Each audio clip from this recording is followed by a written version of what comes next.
Hello welcome साथियों, मेरा नाम है दिलजीत सिंह खालसा और आज की क्लास में मैं आप सबका करता हूं स्वागत। दोस्तों, आज की क्लास पार्ट नंबर 2 होने वाला है MCQs on national income. Top wise MCQs आपके साथ स्टार्ट किए हुए हैं। जिन दोस्तों ने पहला पार्ट नहीं देखा उनसे गुजारिश करेंगे, पहले पार्ट में हमने ऑलमोस्ट 50 क्वेश्चन किए हुए हैं नेशनल इनकम पर। वो पार्ट आप जरूर देखेंगे, फिर आज का पार्ट आप जरूर देखेंगे।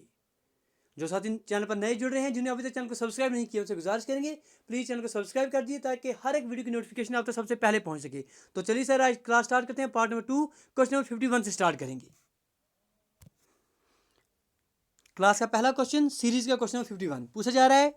The economist who for the first time scientifically determined national income in India. और बताना है पहले ऐसे इकोनॉमिस्ट जिन्होंने पहली बार for the first time scientifically जिन्होंने डिटरमाइन किया था नेशनल इनकम। अगर ओवरऑल पूछा जाए कि नेशनल इनकम का कंसेप्ट सबसे पहले इंडिया में किसके लिए आ रहा है, तो आप दादा भाई का नाम दे सकते हैं, दादा भाई नेहरू जी। लेकिन साइंटिफिकली किसने डिटरमाइन किया था, वो आपके पास ऑप्शन आ रहे हैं। DR गैडजिल, VK राव साहब, मनमोहन सिंह, या आपके पास YV अलाग। तो आपको पता है सर, हमने एक कमेटी बनाई थी, नेशनल इनकम कमेटी 1949 में बनी थी, जिसमें आपके पास महाबलोन साहब थे, उसके चेयरमैन थे, और कुछ आपके पास उसके मेंबर्स थे। तो इसमें श्रेय जो है आपके पास VK राव को जाता है। पहले इकोनॉमिक्स जिन्होंने पहली बार for the first time scientifically determine किया था national income in India, VK Rao. Question number 52, the shortfall between the money received by selling products to other countries and the money spend to buy the goods and services from other nations is known as. जो आपका shortfall आ जाता है, जो कमी आ जाएगी, जो आपके पास money पैसा मिलेगा जब आप अपनी चीज़ें दूसरे ममालिक में बेचेंगे, और जो आपके पास मनी स्पेंड करेंगे जब आप दूसरी मुल्कों की या दूसरे जो कंट्रीज़ हैं वहाँ से जब गुड्स एंड सर्विसेज खरीदेंगे, उन दोनों में जो आपका फ़र्क आ जाएगा, जो आपका शॉर्टफॉल आ जाएगा, उसे आप क्या कहेंगे? क्या आपके पास मिनिमम अल्टरनेट टैक्स कहेंगे, करंट अकाउंट डेफिसिट कहेंगे, डिविडेंड डिस्ट्रीब्यूशन टैक्स कहेंगे, या आपके पास आउटकम बजट कहेंगे? तो क्या कहेंगे बेसिकली उसे आप करंट अकाउंट डेफिसिट मानेंगे, करंट अकाउंट डेफिसिट कहेंगे। तो ऑप्शन नंबर 2 इसका सही आंसर आ जाएगा। Question 52 option number 2। Question 53, which are the following is the largest component of revenue expenditure in India's budget. India budget का सबसे ज़्यादा अगर मेन मानेंगे आप एक्सपेंडिचर खर्चा जो है, कौन सा इंक्लूड करेंगे आप? एक्सपेंडिचर का मेजर हिस्सा इंडिया के बजट का कहाँ जाता है? इंटरेस्ट पेमेंट के लिए, डिफेंस एक्सपेंडिचर के लिए, सब्सिडीज़ के लिए, या आपके पास एक्सपेंडिचर ऑन हेल्थ के लिए? बोलिए जी, बोलिए जी, क्या आंसर होना चाहिए इसका? तो इसका correct answer, most appropriate answer जो है आपके पास इंटरेस्ट पेमेंट होनी चाहिए। देखिए आपके पास जो हमने फिजिकल पॉलिसी में ये चीज़ें पड़ी हुई हैं, जो आपके पास आपकी सरकार का एक्सपेंडिचर होता है उसका मेन खर्चा कहाँ जाता है, जो स्कीम्स अलग अलग होती हैं सरकार की, एडमिनिस्ट्रेशन के जो खर्चा लगता है, डिफेंस के लिए जो लगता है, इंटरेस्ट पेमेंट के लिए एक बहुत बड़ा हिस्सा जो है देना पड़ता है। इसके साथ साथ स्टेट्स को भी कुछ देना पड़ता है, जिन्हें आप ग्रांट्स कहते हैं, वो देना ही पड़ता है। इंटरेस्ट पेमेंट ऑलमोस्ट आप मान के 18% के आसपास जो है ये आपके पास टोटल एक्सपेंडिचर इसमें इंक्लूड किया जाता है। तो आपके पास correct answer interest payments from the given options. अगला question, when consumption is equal to income the value of average propensity की आपके पास जो APCR है, आपके पास एवरेज प्रोपेंसिटी टू कंज्यूम, उसे आप उसकी वैल्यू कितनी निकलेगी जब आपके पास कंजप्शन जो है इनकम के बराबर आ जाएगी? क्योंकि आपको पता है सर, आपके पास APC जो है इन दोनों का ही रेशियो आ जाता है। अगर आपको अच्छे से पढ़ा हो आपने हमारे साथ कि आपके पास जो APC आ रहा है बेसिकली इन दोनों का ही रेशियो आ रहा है, जो आपके पास इनकम आ रही है और जो आपके पास, क्योंकि कंजप्शन इनकम के बराबर है और कंजप्शन इनकम ही रेशियो आपके पास APC कहलाता है। जब ये दोनों इक्वल आ जाएंगे तो आपके पास रेशियो ऑटोमेटिकली जो है ऑप्शन नंबर 2 1 के बराबर आ जाएगा। ठीक है जी, बात समझ रहे हैं? Because APC is nothing but the ratio of these two. जब ये दोनों आपके पास आपस में बराबर आ रहे हैं तो ऑटोमेटिकली जो वैल्यू है वो आपके पास 1 के बराबर आ जाएगी। अगला क्वेश्चन, क्वेश्चन नंबर 55, बात हो रही है identify the true statement. True statement में से बताइए क्या है? Primary deficit, physical deficit minus interest payment, primary deficit is equal to budget deficit plus interest payment, primary deficit is equal to budget deficit minus interest payment, या primary deficit जो है आपका physical deficit plus interest payment के बराबर आ रहा है। तो ये जब हमने आपके पास जैसे के सारे पेपर कराए थे, बड़े बेहतरीन तरीके से हमने आपके पास फिजिकल कंसेप्ट दिया था। हमने आपको लेमैन की तरह समझाया था। हमने बोला था अगर आपको फिजिकल कंसेप्ट का नाम याद रखना है तो आप बोलेंगे टोटल आपने सर कर्जा कितना लिया है प्लस उस पर जो आप जो है ब्याज जितना दे रहे हैं वो आप याद रखेंगे। तो फिजिकल डेफिसिट के लिए हमने आपको सिंपल अल्फाज में समझाया था, फिजिकल डेफिसिट आप याद रखेंगे कि आपके पास प्राइमरी डेफिसिट मेरे दोस्त कितना है प्लस इसमें आप इंटरेस्ट कितना पे करेंगी। तो इसके हिसाब से कौन सी सिचुएशन पे आ रही है, कि सिचुएशन कौन सी आ रही है sir? Primary deficit is equal to physical deficit minus interest. तो आपके पास ऑप्शन नंबर 1 जो है इसका सही आंसर बैठ रहा है। ये चीज़ें आपने ऐसे याद रखनी है। Question 56, India is considered to be which are the following type of economy. India की इकोनॉमी जो किस तरह की इकोनॉमी आप मानेंगे? सिंस इंडिपेंडेंस जो है इंडिया इस तरह की इकोनॉमी की तरफ जो है अपना पक्ष रखा हुआ है। Pure command economy, mixed economy, traditional economy या प्योर मार्केट इकोनॉमी। तो इंडिया पहले से ही जो है मिक्सड इकोनॉमी की तरफ अपना पक्ष रखा हुआ है। प्राइवेट सेक्टर भी है, पब्लिक सेक्टर भी है। Question 57, dash deficit in an indicator of national डेब्ट। नीचे दिए गए ऑप्शन में से कौन सा एक ऐसा डिफिसिट आ रहा है जो इंडिकेशन दे रहा है आपके पास नेशनल डेब्ट का। तो बेसिकली अभी भी आप पढ़ चुके हैं हमारे साथ, उसे क्या कहेंगे, क्या रेवेन्यू डेफिसिट कहेंगे, बजट डेफिसिट, फिजिकल डेफिसिट या आपके पास प्राइमरी डेफिसिट। तो most appropriate answer physical deficit कहेंगे। Which are following are included in revenue receptors. तो रेवेन्यू रिसेप्टर्स में इनमें से कौन कौन सी चीज़ आ जाएगी। टैक्स रेवेन्यू आ जाएगा, नॉन टैक्स रेवेन्यू आ जाएगा, क्या सिर्फ बी आ जाएगा, neither one not two, only A, या ए और बी दोनों। बात किसकी हो रही है सर, रेवेन्यू रिसेप्ट जो आ रहा है। अब रिसेप्ट जो है रेवेन्यू रिसेप्ट में आपके पास टैक्स आ जाता है सर, ठीक है जी। जो टैक्स का रेवेन्यू आता है वो भी हम इंक्लूड करते हैं, जो नॉन टैक्स का आता है सर वो भी इंक्लूड किया जाता है। तो बोथ 1 और 2, ऑप्शन नंबर 4 सही answer. Question 59, what the term used for profit और gain by sale of investment और प्रॉपर्टीज। जो आपको प्रॉपर्टी या गेन मिलेगा जब आप सेल करेंगे इन्वेस्टमेंट या प्रॉपर्टीज़ की, तो उसे आप क्या कहेंगे, क्या डिविडेंड गेन कहेंगे, कैपिटल गेन कहेंगे, विंडफॉल गेन कहेंगे, या आपके पास पे आउट गेन कहेंगे। ठीक है जी, जब प्रॉपर्टी का हो गया इन्वेस्टमेंट का आप सेल करें तो ऑटोमेटिकली आप कैपिटल गेन की तरफ ही जाएंगे। सीख रहे हैं मेरे दोस्त, लाइक शेयर और सब्सक्राइब करना आपका फर्ज बनता है, करते रहिए। क्वेश्चन 60 आपके पास इस तरह से है, व्हेन एक्सपोर्ट्स एक्सीड इम्पोर्ट्स। जब एक्सपोर्ट जो है वो इम्पोर्ट से ज़्यादा होंगी तो आप किसकी तरफ चले जाएंगे। ट्रेड डिफिसिट होगा, करंट अकाउंट डिफिसिट होगा, फिजिकल डिफिसिट होगा, ट्रेड सरप्लस होगा। जब एक्सपोर्ट इम्पोर्ट से ज़्यादा हो गई, बिल्कुल सर, जो हम चीज़ें जिनकी इमेजिनेशन में हम बातें करते रहते हैं कि कोई ऐसा वक्त हो जब हमारा एक्सपोर्ट जो है इम्पोर्ट से ज़्यादा आ जाए तो हम जो है सरप्लस की तरफ चले जाएंगे। मेरे दोस्त कहाँ चले जाएंगे, सरप्लस। ठीक है जी, तो ऑप्शन नंबर डी जो है इसका सही आंसर आ जाएगा। The price of one currency in terms of another currency, उसे आप क्या कहेंगे। एक तरह करेंसी दूसरी करेंसी में उसे जो आपके पास प्राइस आ रही है उसे क्या कहेंगे, क्या इंटरेस्ट रेट कहेंगे, बोरोइंग रेट कहेंगे, एक्सचेंज रेट कहेंगे, या आपके पास लैंडिंग रेट कहेंगे। तो बेसिकली आप एक्सचेंज रेट आप बहुत बार पढ़ते हैं, ये चीज़ें फॉरेन एक्सचेंज रेट आपने बहुत बार सुना होगा। ठीक है जी, क्वेश्चन पूछा जा रहा है कि which are following is not one of the methods to calculate national income. अब नेशनल इनकम कैलकुलेट करने के लिए आपके पास तीन हथियार हमने आपको दिए थे, समझाए थे कि 3 तरह से हम निकाल सकते हैं। हमने बोला था मेरे दोस्त आप इनकम मेथड से निकाल सकते हैं, एक्सपेंडिचर मेथड से निकाल सकते हैं, प्रोडक्शन मेथड या आपके वैल्यू एडिड मेथड से निकाल सकते हैं। तो कैपिटल मेथड इसमें जो है इंक्लूड नहीं हो रहा है। तो question number 62 option number 1। Question 63 आपके स्क्रीन के ऊपर बात हो रही है कि national income in India is estimated by. National income India की जो है कौन एस्टिमेट करता है, CSO that central statistical organisation, national sample survey organisation, reserve bank, या पास फाइनेंशियल मिनिस्ट्री। तो आपके पास CSO जो है, CSO को ही ये काम दिया गया है नेशनल इनकम एस्टिमेट करने के लिए। The chairman of national income committee, जिसके बारे में आपको ऑलरेडी पढ़ा चुके हैं कि नेशनल आपके पास इनकम कमेटी एक बनाई गई थी सन 1949 में। ठीक है जी, उसके चेयरमैन कौन थे, क्या राव साहब थे, महाबलोन साहब थे, आपके पास गैडजिल, या आपके पास पंत। तो इनके जो चेयरमैन थे वो आपके पास PC महाबलोन साहब रहे हैं। ठीक है जी, और जो ये राव साहब हो गए, गैडजिल हो गए, ये इसके मेंबर्स थे। A tax that takes away a large part of the income as income increases. जैसे जैसे इनकम बढ़ रही है टैक्स बढ़ जाए तो उस टैक्स को आप क्या कहेंगे। टैक्स आप दो तरह से पढ़ते हैं हमारे साथ, एक तो हम जो है एक को डायरेक्ट टैक्स कहते हैं, जैसे इनकम टैक्स हो गया उसे प्रोग्रेसिव नेचर होता है, जैसे जैसे इनकम आपकी बढ़ेगी वैसे वैसे आपके पास जो टैक्स है वो ज़्यादा देना पड़ेगा। दूसरा आपके पास रिग्रेसिव नेचर वाला होता है मेरे दोस्त, कौन सा, जिसे आप इनडायरेक्ट टैक्स कहते हैं, जिसे आप फॉर एग्जाम्पल ले सकते हैं सर GST हो गए, अमीर हो गरीब हो सबको 18% देना है, वो आपके पास रिग्रेसिव नेचर हो गया। आप एक आप कहते हैं सब प्रोग्रेसिव नेचर, दूसरे को आपको रिग्रेसिव नेचर कहते हैं। जैसे इनकम टैक्स हो गया आपके पास, या आपके पास प्रोग्रेसिव नेचर होता है, जो आपके पास GST हो गया, या आपके पास या आपके पास इनडायरेक्ट टैक्स है, इनडायरेक्ट टैक्स है ये, या आपके पास डायरेक्ट टैक्स है। ठीक है जी, तो प्रोग्रेसिव नेचर प्रोग्रेसिव टैक्स जो है आपके पास 65 का आंसर ले लेंगे। In context of national income accounting which are following is related to national income. इनमें से कौन सी चीज़ जो है नेशनल इनकम के रिलेशन में आप देखेंगे। Gross national product and market price, include net product taxes, net national product at factor cost, include net production tax. तो अगर आपने पिछली क्लास हमारे साथ बड़े बेहतर तरीके से सीखी होगी तो वहाँ हमने आपको बड़े बेहतर तरीके से हम समझा दिया है कि आई नेशनल इनकम क्या है। Sir national income is nothing but it is a net national product at factor cost. निकालते कैसे हैं सर, आपके पास नेट नेशनल प्रोडक्ट आपके पास जब मार्केट प्राइस पे दिया जो होता है इसमें से आप माइनस करेंगे, इंडायरेक्ट टैक्सेस ऐड कर देंगे उसमें सब्सिडी, तो आप पहुंच जाएंगे। तो NNP eight factor cost, correct answer. Question 67, in the context of income tax, income tax के बारे में ITR क्या है मेरे दोस्त? ITR क्या है?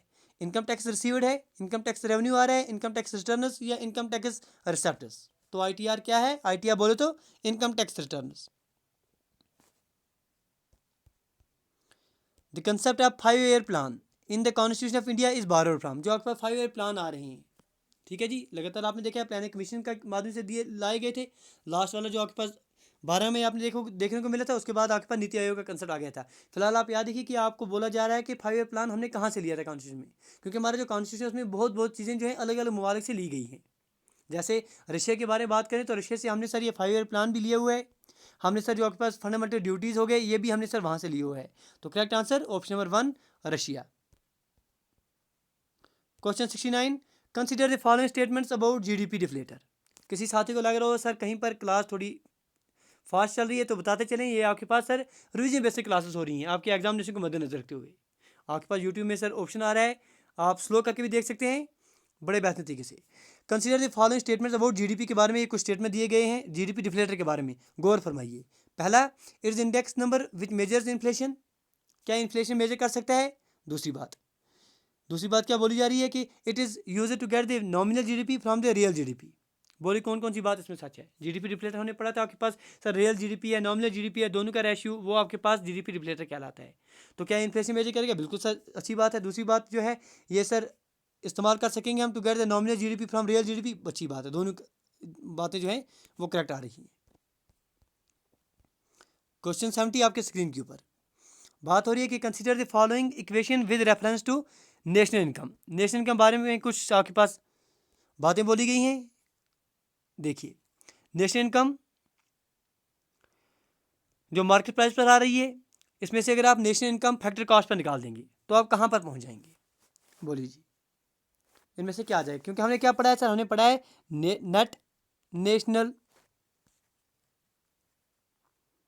प्रोडक्ट एट फैक्टर कॉस्ट, जिसे आप नेशनल इनकम कहते हैं, ठीक है जी। किसके बराबर होती है सर? ये होती है sir net national product eight market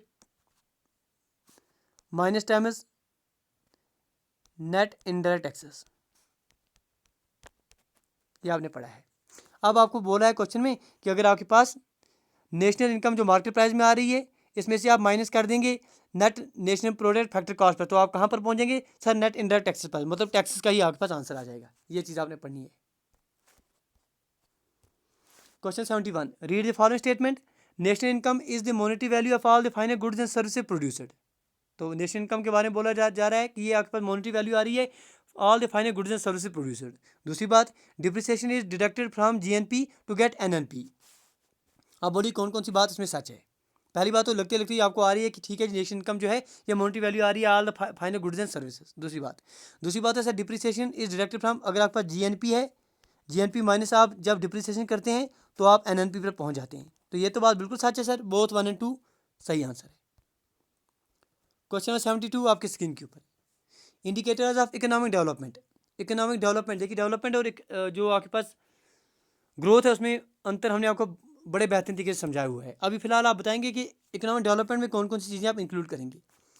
human development index, physical quality of life index, net economic welfare, real GDP per capita, real per capita income. तो कौन कौन सी बातें जो है डेवलपमेंट के संबंध में आप देखेंगे। देखिए, जब ह्यूमन डेवलपमेंट इंडेक्स है वो तो आप इंक्लूड करेंगे, physical quality of index life index ये भी होना चाहिए सर, नेट इकोनॉमिक वेलफेयर ये भी होना चाहिए। तो 1, 2 और 3 सीधा सीधा ऑप्शन नंबर 1 जो है सही आंसर आ जाएगा। ग्रॉस डोमेस्टिक प्रोडक्ट GDP जिसे आप कहते हैं किसी भी कंट्री का, is not an index of wellbeing of the people of that country. हम नहीं मान सकते सर ये आपके पास एक सीधा सीधा जो प्रमाण है हम इसी को मानेंगे सर, यही आप GDP को ही मानेंगे कि ये आपके पास इंडेक्स आ रहा है वेलबींग का। क्यों? वजह क्या, क्यों नहीं मान रहे हैं? क्योंकि इसमें सर इंक्लूड नहीं होता है। क्या इंक्लूड नहीं होता है? Domestic service perform by women at home, negative externalities cause by companies, इन दोनों में से कौन सी बात इसमें इंक्लूड नहीं होती है? देखिए सर, जो डोमेस्टिक सर्विसेज जिनका आपके पास पैसे में आप मूल नहीं ले पाएंगे, जो हमारे माँ बहनें जो काम करें घर में, उसका पैसे में अगर आप मूल नहीं ले पा रहे हैं तो आप जीडीपी उसको इंक्लूड नहीं कर रहे हैं, तो ये बात भी सच है सर, हम इंक्लूड नहीं करते हैं, इसलिए सर इसको आप वेलबींग का हिस्सा नहीं मानेंगे। दूसरी बात, निगेटिव एक्सटर्नलिटी जो आ रही है, बहुत सारी कंपनीज, बहुत सारी फॉर एग्जाम्पल कोई कंपनी है ABC, कोई कंपनी हमने ले ली है सर, वो कोल बना रही है, कोल पर काम कर रही है, उसकी वजह से सर बहुत सारी पोल्यूशन हो रही है, हमारे दरिया जो हैं वो उनमें पोल्यूशन जा रहा है, एयर पोल्यूशन हो रही है, तो ये निगेटिव एक्सटर्नलिटीज आ रही हैं, क्या ये जीडीपी में इंक्लूड करें? सर नहीं करें, तो ये दोनों बातें जो हैं सच बातें हैं। तो ऑप्शन नंबर 3 इसका सही आंसर है। एक्सटर्नलिटीज जो है दोनों तरह के हो सकती हैं, पॉजिटिव एक्सटर्नलिटीज भी हो सकती हैं और निगेटिव एक्सटर्नलिटीज भी हो सकती हैं। Which are following is the first country in the world to implement GST। तो पहली बार GST कहाँ लाया गया था? तो कहाँ लाया गया था? ठीक है जी, सभी आंसर दे देंगे, USA, कनाडा, फ्रांस या थाईलैंड। तो आप बड़े बखूबी से आप जो है समझ रहे हैं ये चीज़ें। What's meant by national income? National income के बारे में आप क्या कहेंगे? नेशनल इनकम क्या है? इनकम ऑफ द गवर्नमेंट है, बजट ऑफ द गवर्नमेंट है, सम टोटल फैक्टर इनकम्स है, या आपके पास product of public sector units हैं? तो बहुत बार पढ़ चुके सर, नेशनल इनकम क्या है? Nothing but it is net national product at factor cost, बहुत बार पढ़ चुके। Sum total of factor incomes. Who coined the term mixed economy? Mixed economy की जो टर्म है ये किसने दी है? Pat Mullins, JM Keynes, Adam Smith या नन ऑफ दीज? देखिए सर, केनी साहब का नाम भी आपने बहुत बार सुना है, एडम स्मिथ का नाम भी देखिए। अब दो में से किसका आप आंसर देंगे? ऑप्शन नंबर 2 की तरफ जो जा रहे हैं माइनस में 0.25 इंतजार कर रहा है, ऑप्शन 3 की तरफ जो जगह जो बोलेंगे माइनस में 0.25, क्योंकि करेक्ट आंसर जो है पैट मुलिनस आ रही हैं। पैट मुलिनस ये टर्म जो है मिक्सड इकोनॉमी की दी है। क्वेश्चन नंबर 77 इस तरह से आपके स्क्रीन के ऊपर, a closed economy is an economy in which? Closed economy आप किस इकोनॉमी की कहेंगे? जहाँ पर money supply is fully controlled, जहाँ पर डेफिसिट फाइनेंसिंग टेक्स प्लेस, जहाँ पर ओनली एक्सपोर्ट टेक्स प्लेस, या neither export nor import takes place? जब क्लोज्ड ही है तो क्या बात होनी चाहिए? बोलिए मेरे दोस्त, क्लोज में क्या होना चाहिए? सर क्लोज में ना तो इम्पोर्ट होगा ना तो एक्सपोर्ट होगा, तो ऑप्शन नंबर डी बिल्कुल सही आंसर है। If GDP is greater than GNP, अगर किसी कंट्री की GDP जो है, GDP सर GNP से ज़्यादा है, तो ये कब हो सकता है? क्योंकि आपको पता है सर GNP अगर आपको निकालना है, अगर आपको GNP निकालना है तो GNP किसके बराबर होता है सर? आप GDP जो आ रहा है, GDP में से आप क्या करेंगे? क्रॉस नेशनल प्रोडक्ट जो आ रहा है, या आपके पास जो देश में चीज़ें आ रही हैं, प्लस आपके पास जो नेट, जो आपके पास बाहर से जो फॉरेन से चीज़ें आ रही हैं, नेट फैक्टर इनकम जिसे आप कहेंगे, वो आप इंक्लूड करते हैं तो ही आप जो है GNP पर पहुंच जाते हैं। अब देखिए सर, आपको पता है सर GDP बड़ा है GNP से, इसका मतलब क्या होना चाहिए सर? इसका मतलब ये होना चाहिए कि आपके पास जो नेट बाहर से इनकम आ रही है वो निगेटिव में आ रही है, मतलब जितना हम बाहर से ला रहे हैं उससे ज़्यादा यहाँ से ही बाहर जा रहा है, वही तो बात होनी चाहिए, तो ही तो GDP सर GNP से ज़्यादा होगा। तो बोलिए सर क्या करेक्ट आंसर आना चाहिए? Net factor income earned abroad is positive, अगर सर ये पॉजिटिव होगा तो GNP तो GDP से ज़्यादा आ जाएगा, तो ये कैंसिल आउट हो गया। Net factor income earned abroad is negative, ये बात सच है सर, ये अच्छी बात है। तो करेक्ट आंसर ऑप्शन नंबर 2 78 का। कंसेप्ट क्लियर होंगे तो कोई भी क्वेश्चन आपके एग्जामिनेशन में आता है किसी भी तरह का, तो आप आंसर दे पाएंगे। क्वेश्चन 79 क्या पूछा जा रहा है? बात हो रही है कि the practice of selling goods in a foreign country at A price below the domestic selling price. ठीक है जी, कई बार देखा जाता है कि कई चीज़ें जो हैं, कई जो कंट्रीज़ हैं वो दूसरे कंट्रीज़ में चीज़ें जो हैं कम प्राइस पर बेच देते हैं, वजह क्या है? उसे आप क्या कहेंगे? Practice selling goods in a foreign country at A price below the domestic selling price, उसे आप क्या कहेंगे? क्या डिप्लोमेसी कहेंगे, डिस्क्रिमिनेशन कहेंगे, डंपिंग कहेंगे, या आपके पास डबल प्राइसिंग? चाइना पर बहुत बार सर ये आरोप लगाए जाते हैं कि सर चाइना जो है डंपिंग की तरफ जा रहा है, तो correct answer dumping. In economics externalities का मतलब क्या है? एक्सटर्नलिटी हम आपको पढ़ा चुके हैं, निगेटिव एक्सटर्नलिटीज़ पीछे आपने देख चुके हैं, तो क्या एक्सटर्नलिटी सिर्फ आपके पास एक्सटर्नल कमर्शियल बारे में आ सकते हैं? क्या ये income earner from external source आ सकते हैं, या पॉजिटिव या negative consequences of the economic activities आ सकता है? Paying interest to the loan is taken from the international institutions. तो जब हम बात करेंगे किसकी बात करेंगे मेरे दोस्त? एक्सटर्नलिटीज़ की, तो एक्सटर्नलिटीज़ जो है ये पॉजिटिव भी हो सकती है या नेगेटिव भी हो सकती हैं। पॉजिटिव या नेगेटिव कॉन्सिक्वेंसेज जो हो सकते हैं किसी भी इकोनॉमिक एक्टिविटीज़ के, उन्हें आप एक्सटर्नलिटीज़ कहते हैं, और इन एक्सटर्नलिटीज़ को आप इंक्लूड ही नहीं करते हैं GDP में, तो कहाँ से हम मानेंगे कि सर यही वेलबींग का आपके पास इंडिकेटर आ जाएगा? इफ़ सेविंग एक्सीड्स इन्वेस्टमेंट, अगर आपके पास जो सेविंग है वो इन्वेस्टमेंट से ज़्यादा है, तो नेशनल इनकम आपके पास क्या होगी?